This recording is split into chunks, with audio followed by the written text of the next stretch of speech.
Eu trouxe este assunto para conversar com vocês hoje. Nós estamos em janeiro, todo mundo ouviu dizer que estamos vivendo janeiro branco, que era o ano da saúde, o mês da saúde mental. Nós estamos vivendo um processo, ainda dentro da pandemia, onde uma das coisas que mais afeta as pessoas, assim, a maioria das pessoas no momento, é exatamente a condição mental, emocional, mesmo aqueles que superaram a doença ou que venceram o processo, sofrem de ansiedade e depressão neste mundo conturbado e confuso que nós estamos vivendo. Ou seja, no fundo, todos nós estamos buscando a serenidade na era da ansiedade. O mundo está cercado de ansiedade, nós estamos vivendo essa ansiedade intensamente e, na maior parte das vezes, não sabemos como lidar com ela. Vira um processo de peso. Vamos entender primeiro que serenidade não é a ausência permanente da ansiedade. Não é para estar sereno, não vou estar sem ansiedade nenhuma. Mas uma confiança interior derivada da capacidade de transformar permanentemente a ansiedade natural em confiança e fé mais profunda. É a nossa possibilidade de exercer uma ação em cima da nossa ansiedade, de controlá-la e transformá-la em algo positivo no nosso caminho. Como é que nós vamos poder lidar com isso? A ansiedade natural está lá dentro de nós, ela existe o tempo todo. Nós não somos ameba. Então, precisamos de algo que nos empurre para frente.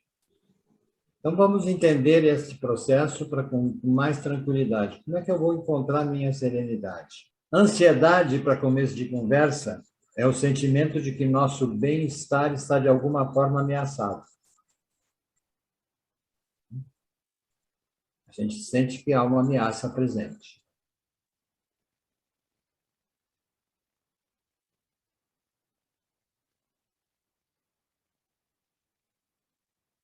Ixi, travou. Espirituais. E foi? Você sumiu por alguns segundos, Luiz. Sua voz. Minha voz sumiu. Não, a voz está aí. Agora estão me ouvindo? Estão me vendo? Estamos ouvindo. Ouvindo, sim. Vendo, não.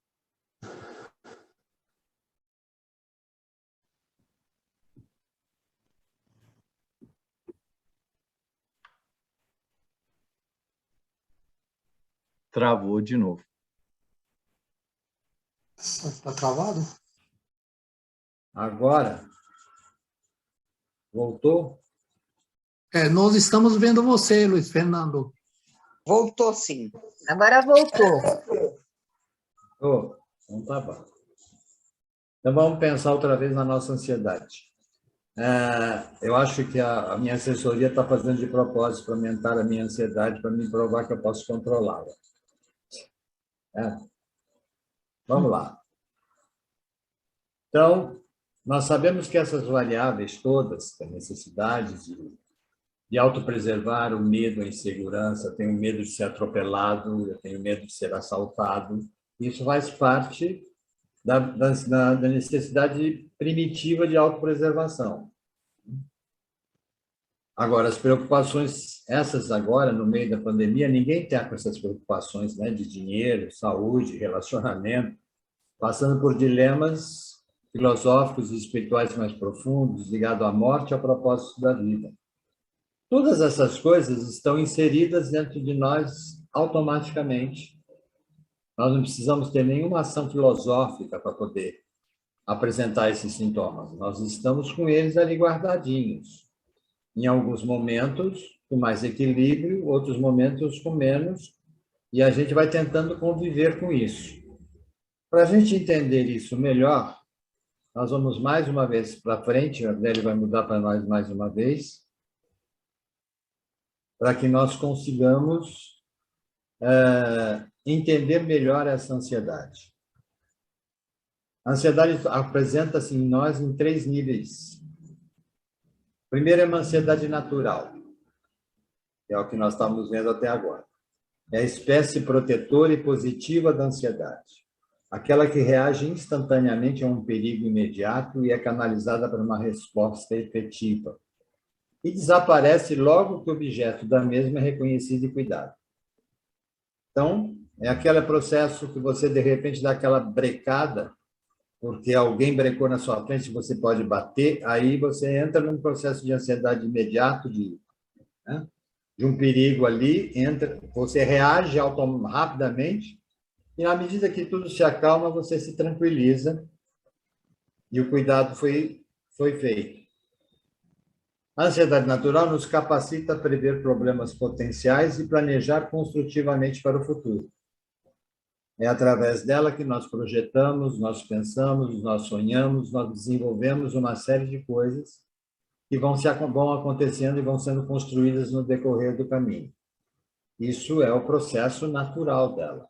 Nós estamos ali tranquilos, temos uma ansiedade que é normal, dentro de nós, ela é aquela que faz parte, que nos move para frente. E é conhecida desde o homem primitivo, que tinha que enfrentar todos os problemas dentro desse contexto de sobrevivência. Mais um slide.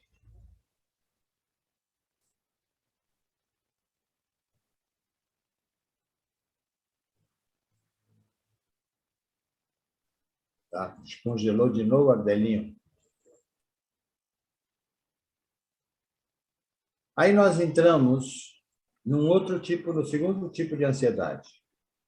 E essa é a mais complicada e é aquela que a maioria de nós está vivendo agora. Foi tudo para frente, meu filho. Volta para trás.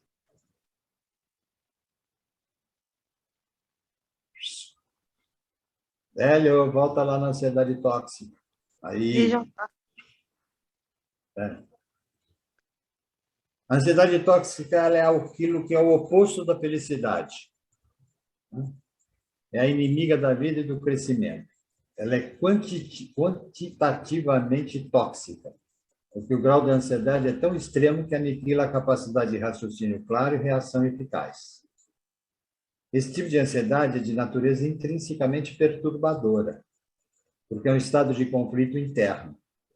O objeto da ansiedade está dentro de nós mesmos. Temos a estranha sensação de lutar conosco mesmo. Durante a fuga, não temos aonde nos esconder. Então, o que quer dizer esse processo? Eu diria que a ansiedade tóxica é a ansiedade da ansiedade. É aquilo que nós começamos a gerar dentro de nós em função de não sabermos se a conquista poderá ser feita, se eu vou sobreviver àquilo que eu estou me colocando, se eu consigo fazer com que o mundo me aceite e eu consiga conviver com ele, eu vou ficando com medo de que as coisas não fluam do jeito que possam fluir, eu passo a ter medo de uma série de coisas e isso vai sendo inserido dentro do meu pensamento, do meu emoção, do meu organismo e eu vou gerando uma série de reações em cima disso. É daí que começam a aparecer todas as síndromes conhecidas, é daí que começa a surgir o início da depressão, das síndromes de pânico e de outros transtornos emocionais que nós começamos a viver. Essa que alimenta o toque, ela que vai dar toda uma ação para que nós possamos tentar reagir. O organismo tenta reagir o tempo todo e nós vamos ficando numa batalha interna intensa. O que nós fazemos? O Ardélio foi ótimo, já mudou. Tentamos suprimir os sentimentos ansiosos, escondendo-os dentro de nós, na esperança de que desapareçam se ficarem fora do nosso ângulo de visão. Infelizmente, isso só faz aprofundar a ansiedade.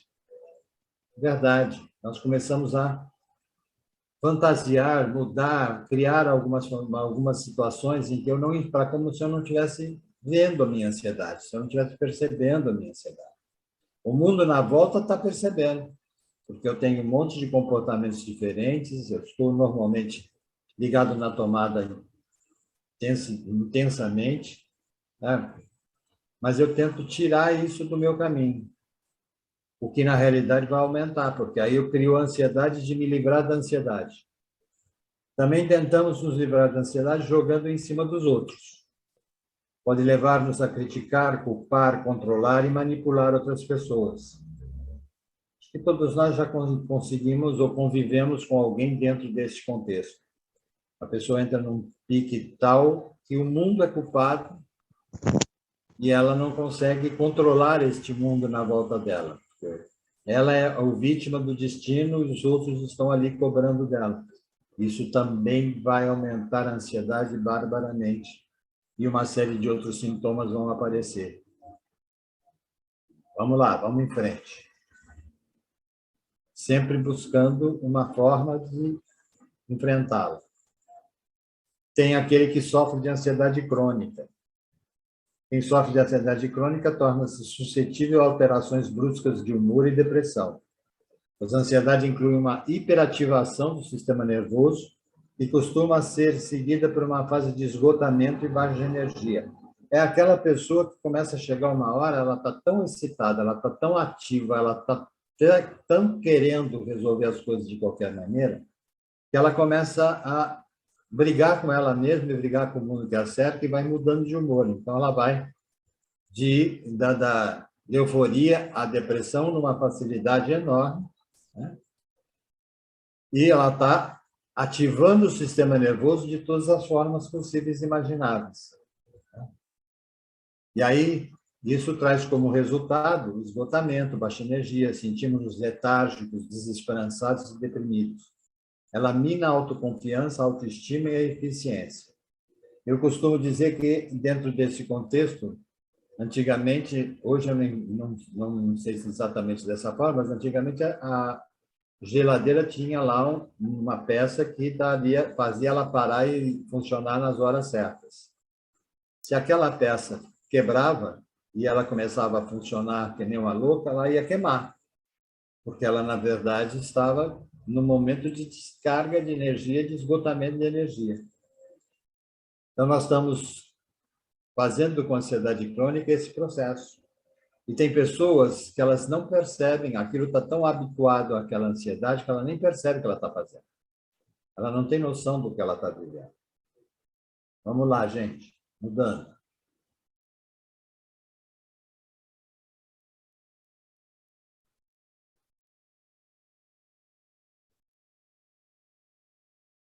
Vamos buscar... Já mudou. Hã? Não. Aí nós encontramos a terceira fase da ansiedade. Este nome, inclusive, é estranho quando a gente ouve isso, ansiedade sagrada. Enquanto a ansiedade tóxica combate os fantasmas do passado e a ansiedade natural enfrenta os desafios do presente, a ansiedade sagrada defronta o futuro desconhecido e incerto das questões mais importantes da vida. Ingressamos nesse terreno quando nos confrontamos com a realidade da morte e as questões que se relacionam aos nossos valores e crenças mais básicos, o próprio significado e propósito de nossa vida. Então, nós sabemos e aprendemos desde pequeno que um dia nós vamos morrer. E dentro de nós, essa marca fica ali. Numa determinada fase, nós partimos do princípio que só iremos morrer quando ficarmos velhos, que seria o lógico. Mas isso nem sempre é verdade. Essa tensão interna, ela está ali, ela está guardada e vai começar a ser estimulada em vários momentos. Então, se nós pensarmos nesse instante que nós estamos vivendo, no momento que nós estamos vivendo, nós atuamos com as três ansiedades ao mesmo tempo, né? E começamos a transformar essa ansiedade em algo crônico, certo? Então, o que a gente precisa fazer? Aprender a distinguir entre os três níveis de ansiedade é o nosso primeiro passo para o seu domínio. Ao invés de deixar que se transforme em combustível para a ansiedade tóxica, a poderosa energia da ansiedade pode ser canalizada para realizações tangíveis e o crescimento espiritual. Enfrentar as ansiedades da vida com plena consciência É o caminho mais direto para a liberdade completa, a paz interior e a vida feliz. O que ele quer dizer com isso? Que nós estamos vivendo um momento em que nós temos que olhar para a situação, vivenciar a situação, saber que ela está aí presente, que existe uma maneira de nós começarmos a trabalhar com ela se nós melhorarmos a nossa energia, se nós nos positivarmos de uma maneira mais efetiva, e que nós possamos enfrentá-la sem transformá-la em algo que não vamos conseguir viver. Porque se eu entrar na ansiedade e ficar parado nela e eu achar, bom, eu posso morrer de Covid, posso. Eu posso ter outros vírus que possam estar por aí, posso. Ah, então a minha vida vai estar no fim. Bom, eu vou gerar o meu fim. Se eu entro no processo, no primeiro momento eu descubro que estou com a doença, mas tudo bem. Aquilo me sufoca, mas eu vou em busca de melhora, eu vou em busca de fazer alguma coisa que seja proativo. Eu coloco a minha ação no sentido positivo de construir essa energia. Eu vou melhorar e vou começar a vencer ou diminuir a minha ansiedade em níveis muito importantes. Então, em vez de nós entrarmos neste quadro, que nós estamos vendo nas fotos, né, vamos transformar essas energias em outro processo. Aí eu vou falar um pouco de depressão, tá? Tema extremamente comentado. A depressão é um transtorno do humor caracterizado por uma alteração psíquica global com consequentes alterações na maneira de valorizar a realidade. É real. Você, num processo depressivo, você tem toda uma alteração em que você começa a valorizar a realidade de outra forma. Você olha o mundo de outra maneira. Pode haver angústia, acompanhada ou não de ansiedade e tristeza. A origem da ansiedade ela pode ser endógena ou exógena, né? Ou seja, ela pode ser endógena quando ela é criada por um distúrbio orgânico ou por um fator externo. Uma coisa que é real e que a gente tem que aprender a lidar é o seguinte: algumas pessoas falaram, por exemplo, infecção urinária. A infecção urinária ela tem uma ação, né, paralela, porque ela gera um processo de depressão. Muda o seu estado de humor, confunde as coisas, a pessoa fica agressiva, fica depressiva, ela começa a brigar com ela mesma. Muitas vezes, inclusive, o diagnóstico pode ser disfarçado, as pessoas vão dizer que você está com algum problema neurológico, e não é, é a depressão urinária. Lembrando que o rins, a limpeza do nosso organismo é por onde as impurezas saem, é por onde tudo aquilo é trabalhado, e quando isso não acontece a contento, começa a gerar uma série de outros distúrbios. Os sintomas, inclusive, podem ser tristeza, angústia, sensação de vazio, irritabilidade, desespero, pouco ou nenhuma capacidade de sentir prazer, cansaço, desânimo, falta de energia física e mental, falta de concentração, lentidão de raciocínio, memória ruim. É isso que nos traz a depressão. E ela traz todo um desequilíbrio, tanto físico quanto emocional e, obviamente, espiritual dentro do contexto. Nós aprendemos, não sabemos mais como lidar com aquilo. E esses sintomas estão ali presentes, e eles mudam com uma rapidez e uma facilidade enorme. Pode ir em frente, Arlé. Então, vamos pensando esse processo todo e começando a entender o que na realidade está acontecendo conosco dentro dessa situação. Qual é a ação que vem a partir disso? Quer dizer, eu estou sentindo uma série de coisas estranhas e eu não sei explicar para mim mesmo o que é que eu estou sentindo. Eu quero fugir da vida e eu quero criar outra alternativa. Às vezes há uma fonte emocional que gera isso, em alguns momentos existem processos orgânicos, como o exemplo que eu dei, e não é só a infecção urinária que gera esse processo, há outros problemas. E, evidentemente, infecções de ordem respiratória também geram esse tipo de situação. A respiração é minha troca com o mundo, e a hora que eu começo a ter dificuldade para respirar, eu começo a sentir que a coisa está muito atrapalhada. Surgem também o sentimento de culpa, de fracasso, de inutilidade, de falta de sentido na vida, pensamentos negativos, pessimismo, ideia de doença, de morte, suicídio, falta de vontade, falta de iniciativa e interesse e apatia, interpretação distorcida e negativa do presente e do passado, e redução da libido. O indivíduo começa a parar com a vida. Ele começa a brigar com tudo que está em volta dele e se sentir o fracasso do fracasso. E ele começa a se entregar ao processo. Se não houver uma ação, né? Outros sintomas são a perda ou aumento de apetite ou peso, insônia ou dormir demais, as duas coisas, dores ou sintomas físicos difusos, dor de cabeça nas costas, no pescoço e nos ombros, sintomas gastrointestinais, alterações menstruais, queda de cabelo, em depressões graves, alucinações e delírios. Aí nós já chegamos no ápice, né?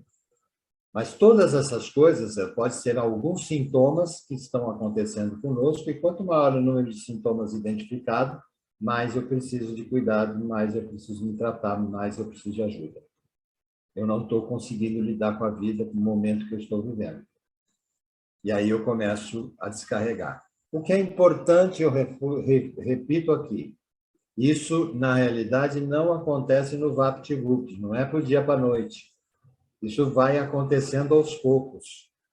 Quando eu consigo perceber sinais disso e começo já a tratar esses sinais, a coisa fica mais fácil. Quando eu não consigo perceber e vou me deixando envolver, eu posso chegar a um ponto, né, muito maior, onde cria-se toda aquela situação de doença mental mesmo. Grande número de depressivos não consegue aceitar ou administrar perdas que a vida lhes impôs. Quando uma pessoa cultiva uma fixação mental e emocional em alguém que passa a ser responsável pela sua felicidade ou desgraça, isso pode desaguar num autêntico processo obsessivo.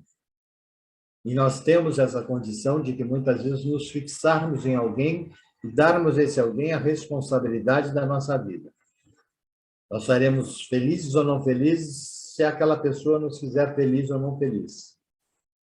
Nós criamos uma situação totalmente divididos. Aí é que é o grande X da questão, porque como eu gero uma série de comportamentos, eu mudo meu comportamento de relação, eu passo a ter uma série de dificuldades físicas e emocionais, a primeira coisa que se faz é levar o indivíduo para o médico e dar um monte de remédio para ele. Transtorno bipolar, que é um dos processos da depressão. É uma mistura de depressão e mania. A mania, o termo significa um estado mental alterado em que a pessoa se sente eufórica, acelerada ou muito irritada, podendo tornar-se agressiva, verbal e fisicamente. Ocorrem agitação ou inquietação, aumento de energia e redução da necessidade de sono e dali para frente. São coisas que vão estar presentes no meu estado já alterado. Eu já mudei o meu processo. Então, é aquela pessoa que, de repente, está lá conversando com você, está tudo muito bem, daqui a pouco ela muda completamente. Os pensamentos aceleram, se aumenta a quantidade de ideias, a pessoa não consegue falar tudo que vem à mente ao mesmo tempo.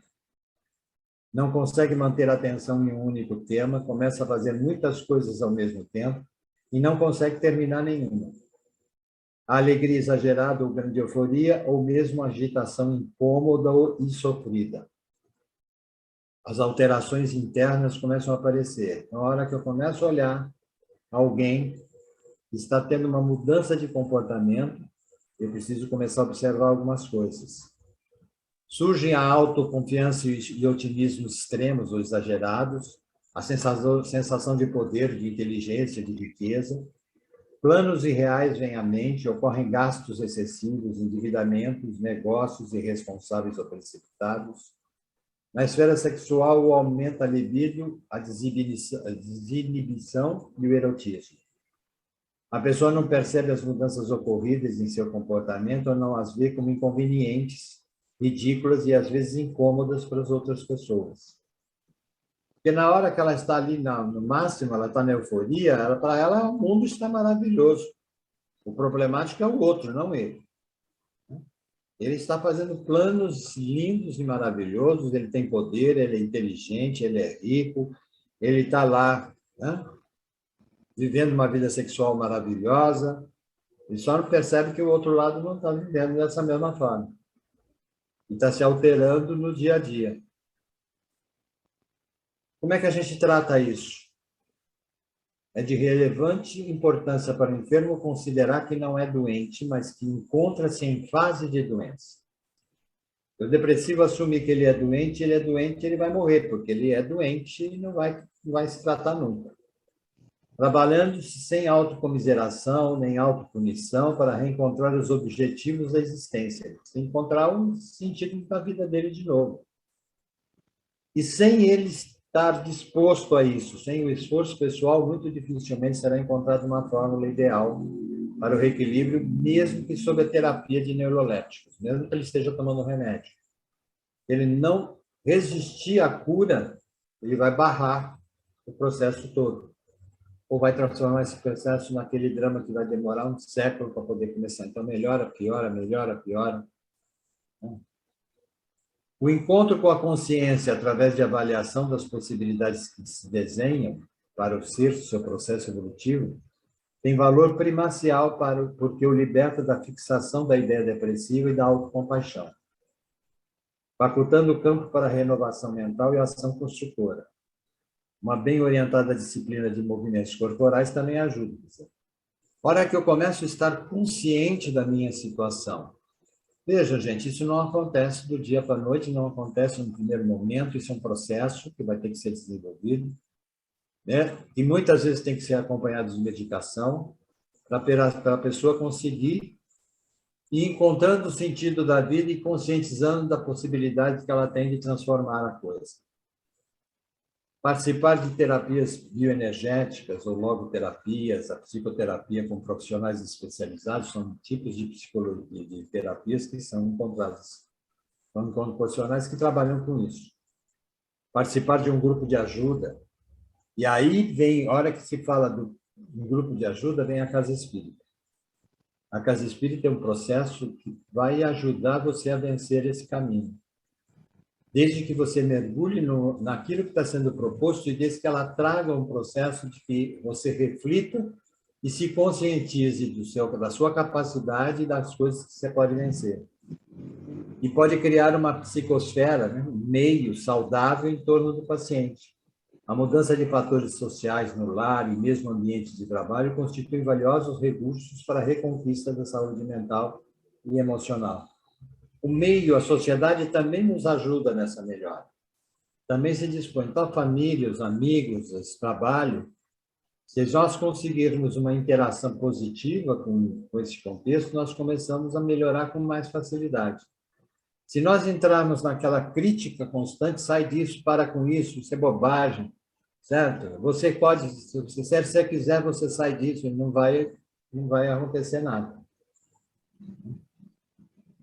Joana de Ângeles nos diz o seguinte: avançando no equilíbrio da emoção, o encantamento da existência física libera-o da queixa, das frustrações, dos tormentos, que são resquícios do período egoístico ultrapassado, para viver as excelências de cada momento novo, de todas as horas por vindouras, sem angústias pelo ontem, nem ansiedades pelo amanhã. E este texto é extremamente profundo na hora que ela nos convida a refletir que a busca de autoconhecimento, a busca de trabalhar as nossas emoções, né? De começarmos a descobrir o sentido melhor e maior da nossa existência, né? De transformarmos, de tirarmos da nossa caminhada queixa, frustração, tormento, reclamação, né? Que são coisas lá de trás. Nós vamos começar a vencer essas etapas. Nós vamos começar a trabalhar a coisa de uma forma mais positiva. Nós vamos vencendo a cada momento. E quando nós estamos inseridos dentro de um grupo e que estamos trabalhando dentro deste grupo, e que este grupo pode se unir nessa situação, nós vamos conseguindo vencer muitas dessas etapas. Fases de insegurança, de ansiedade, depressão de algum nível. Todos nós passamos de uma forma. A forma como nós reagimos a isso é que vai nos ajudar, e a ajuda que nós nos permitirmos ter é que vai nos ajudar a vencer. Muitas e muitas vezes as pessoas se estabelecem na doença. E a doença passa a virar parte da minha vida. Num primeiro momento, o quadro depressivo faz com que todos aqueles que nos cercam queiram nos ajudar de uma forma rápida, de alguma maneira. Só que eles vêm com ansiedade. Eles veem que você saia imediatamente do processo. Isso não vai acontecer. Num segundo momento, as pessoas começam a achar que você não quer sair daqui. Que você não quer melhorar. Aí elas se afastam. Aí eu vou mais para baixo ainda. Porque aí eu começo a me sentir sozinho. E aí eu vindo num ciclo. Né? Então, na hora que eu conscientizo, eu estou com sintomas, tem coisas dentro de mim que não estão funcionando legal. Eu estou negando e aprovando que tudo aquilo que eu tinha criado como meta na minha vida, eu estou achando que não vai me levar a nada, eu estou me dizendo, estou entrando no processo depressivo. Né? Se eu paro e falo assim, peraí, não é assim. A história não é por aí. Né? Tem algumas coisas que eu sei, que eu posso e tenho condição de fazer. E aquilo que está sendo ruim neste momento, está ruim porque eu não estou querendo, eu estou querendo o resultado a todo custo de uma forma enorme, não vai acontecer. Eu vou ter que construir este resultado e vou ter que continuar construindo esse resultado a cada dia. Muitas vezes, né, a gente sonha, vamos assim, vou pegar o exemplo do próprio Caritas. Né? Um dia, um grupo de pessoas se reuniu, né, exatamente nesse lugar onde eu estou agora, vocês estão me vendo, e decidiu que ia montar uma casa espírita que ia resolver todos os problemas e fazer tudo o que acontecesse na vida. E foi assim a coisa mais louca que eu vi dentro desse processo, a ansiedade presente, as pessoas querendo resolver, e todas as casas que eram procuradas na época, para que instalasse, né, para que o processo saísse aqui da minha casa e se instalasse em algum lugar, nada se encaixava naquilo que seria possível este grupo manter. Porque as pessoas procuravam casas enormes, casas sofisticadas, casas com todas as coisas possíveis e imagináveis. Até que um dia, uma das nossas companheiras, estávamos rodando de carro pelo bairro, o pai virou para o noivo, então, que estava dirigindo o carro, e nós estávamos atrás, e ela virou e falou, para aqui que eu achei essa. E a hora que ela parou e que nós olhamos para a casa, era uma casa velha, construída em 1920, qualquer coisa, que eu não me lembro agora que data foi, e que ficava em cima lá do morro, né? Tinha uma escadaria para subir nela, e que a hora que nós entramos na casa pela primeira vez, certo? Ela estava caindo aos pedaços. Tinha alguns lugares, tinha uma sala na frente da casa, que o pessoal falou assim, olha, melhor não pisar. O próprio corretor falou, não pisa aí nessa sala porque ela pode ceder. Obviamente, o pessoal já todo ficou assim, né? E, na realidade, nós recebemos naquele instante, aí ficou todo mundo parado, o preço era o que nós podíamos pagar, a localização era perfeita, certo? A casa tinha um bom tamanho, só que ela ia precisar ser feita de novo. A ansiedade surgiu naquele momento, aquele desespero, as pessoas dizendo, mas aqui nunca, para cá não dá para vir, isso aqui vai virar uma loucura, essa casa está caindo, enfim, tudo apareceu naquele instante. Bom, saímos de lá da casa que nós tínhamos visto, marcamos, eu liguei para todo mundo, marquei uma reunião aqui na minha casa, o pessoal veio para cá, fizemos uma oração, preparação aqui, e aí eu levei todo o pessoal, porque naquele dia estava só o grupinho que estava dentro do carro. Levei todo o pessoal lá para ver a casa. Aí, a hora que nós estávamos dentro da casa, num determinado espaço, alguém disse assim, não, pode ser que não seja aqui, mas pelo menos vamos fazer uma oração de botar energia positiva nessa casa. Já começou aí o nosso tapinha na cara, né? Acorda. Aí, a oração começou, uma das médiuns incorporou e nos disse o seguinte, o que na realidade vocês precisam buscar é que vocês vão construir algo. Que esta casa é simples, é humilde, está feia, está velha, mas se vocês realmente quiserem, ela se transformará. Porque ela é a comprovação de que vocês vão montar algum lugar onde existe simplicidade, humildade, e nós vamos estar recebendo a quem precisa. Bom, houve aquele silêncio total, completo e restrito na sala naquele momento. Todo mundo parou, olhou todo mundo para a cara do outro, né? E, de repente, uma das pessoas que estava na sala falou assim, bom, se vocês permitirem, eu sou engenheiro, trabalho numa construtora, e nós estamos precisando de um local para colocar os nossos funcionários enquanto não começa a nova obra, porque eles são muito bons e nós não queremos perdê-los. E se vocês permitirem que eles durmam aqui dentro, certo? Nós reformamos, eles vão trabalhar aqui, vão reformar a casa inteira. E nós não gastamos um tostão com isso. E ele conseguiu, e isso começou. Aí, conversando depois aqui, no dia numa sexta-feira de reunião, nós conversando, e aí dizendo, tá bom, mas agora a casa não tem nada, não tem móvel, não tem isso, não tem aquilo, ainda tem o aluguel para pagar, que nós temos que fazer. Tá. Uma das pessoas que estavam aqui na oração virou, falou assim, olha,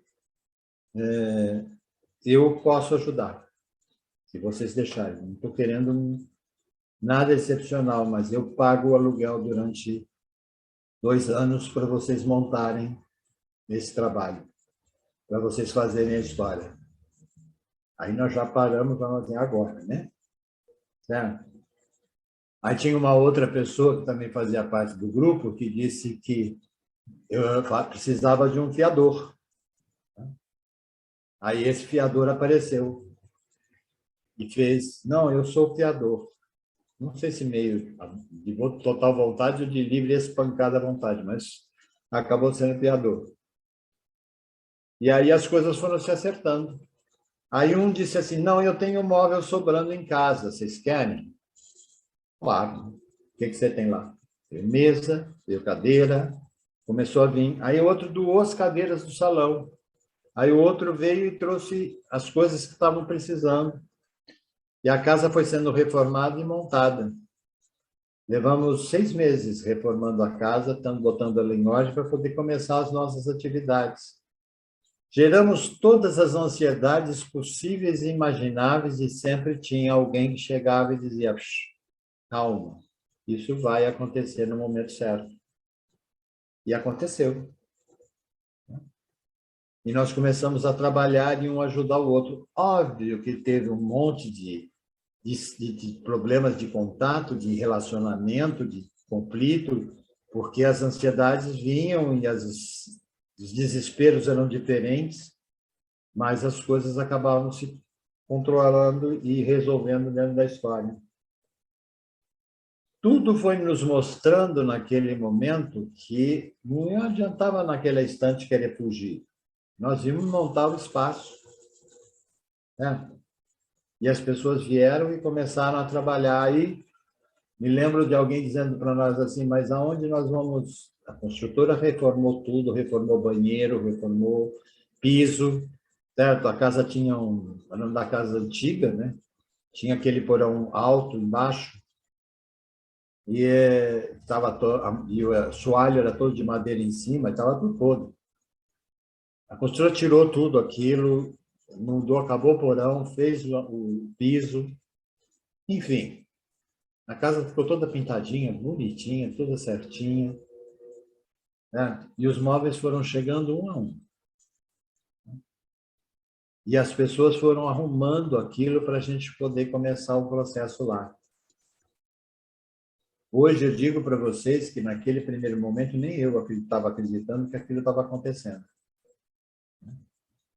Porque foi tão intensa essa atividade que me mostrou que quando nós unimos a nossa energia, quando nós acreditamos em alguma coisa, quando nós sentimos dentro de nós firmeza naquela proposta que estavam assumindo, as coisas acontecem.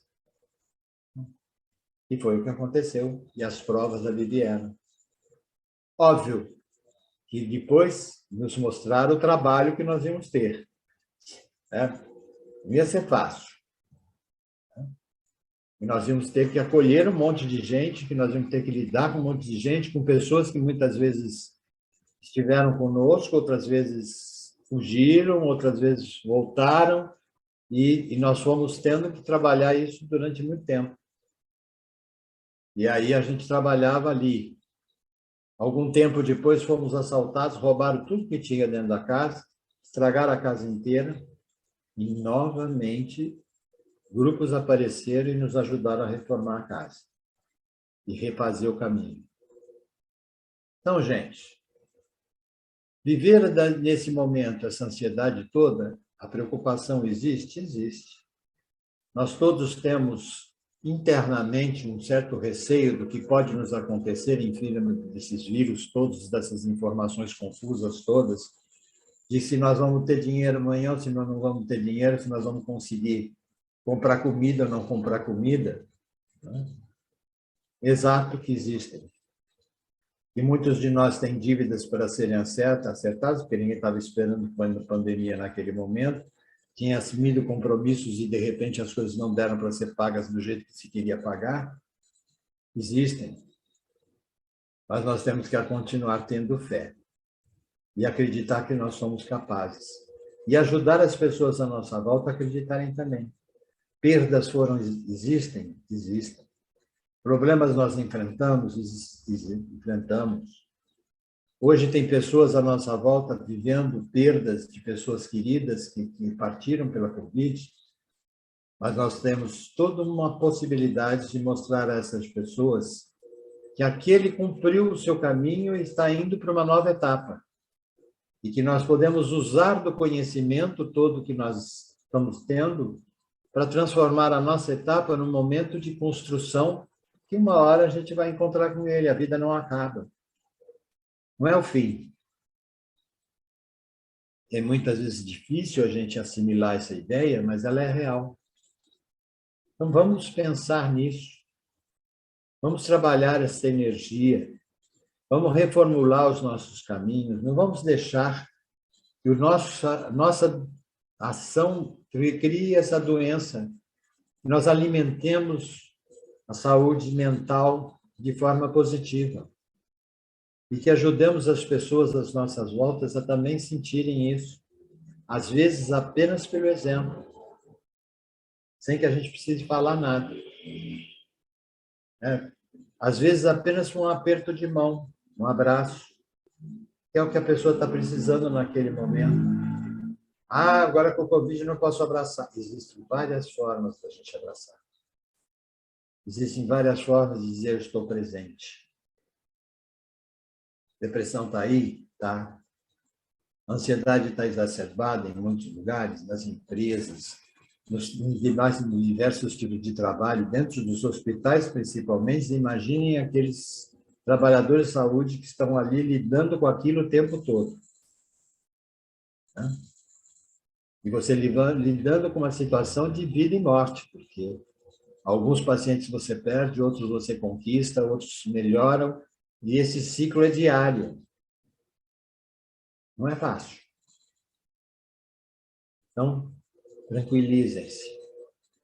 Busquem meios de vocês equilibrarem as suas emoções, os seus processos físicos. Vençam o medo. Nada acaba de repente, tudo tem uma razão e um sentido. As coisas podem ser construídas. Sigam em frente. E era isso que eu queria comungar com vocês hoje. Vamos fazer a corrente da energia positiva. Vamos construir um caminho melhor. Por maior que seja a dificuldade ou o medo que eu estou passando naquele instante. Juntos nós vamos conseguir virar essa história e viver uma situação nova. O André nos mandou uma mensagem hoje que ele estava felicíssimo, que ele adorava o dia do aniversário dele, que é hoje, dizendo porque as pessoas mandavam mensagens para ele e essas mensagens faziam ele muito feliz. De repente, ele me mostrou uma coisa que eu acho que foi muito importante. Eu também vivi isso e também fiquei muito feliz com todas as mensagens que tinha. Ele me deu energia, me deu condição de dizer, não, eu não vou parar, eu vou em frente, porque a vida continua. Né? E olha que eu estava fazendo pelo menos 40 anos mais que ele. Na realidade, isso era muito importante naquele momento. Né? E ele trazia isso com alegria. Ele trazia isso mostrando, eu estou aqui, eu estou vivendo, e eu estou contando e contactando com pessoas. E este contato com as pessoas são, para mim, importantes. Se ele vai viver mais 1, 2 ou 5 anos, ou 10 ou 50, não importa. Importa que, naquele momento, a energia transforma e essa energia vai ser passada para todos aqueles que o cercarem. E foi exatamente assim que eu vivi o processo. A mensagem que eu mandei pelo Facebook, eu dizia exatamente isso. Que era uma alegria ver as pessoas à nossa volta comungando com a gente o mesmo proposta, o mesmo ideal, e trocando essa energia positiva. E construindo juntos. Cada um do seu jeito, com a sua personalidade, com a sua realidade, estavam crescendo. Isso é extremamente realizador e nos impulsiona para frente. Então, vamos construir. Vamos vencer as dificuldades que vão aparecer. E vamos trabalhar para que nós possamos manter o nosso equilíbrio, razão e emoção, para poder ir construindo um caminho legal. Obrigado pela atenção de todos vocês hoje.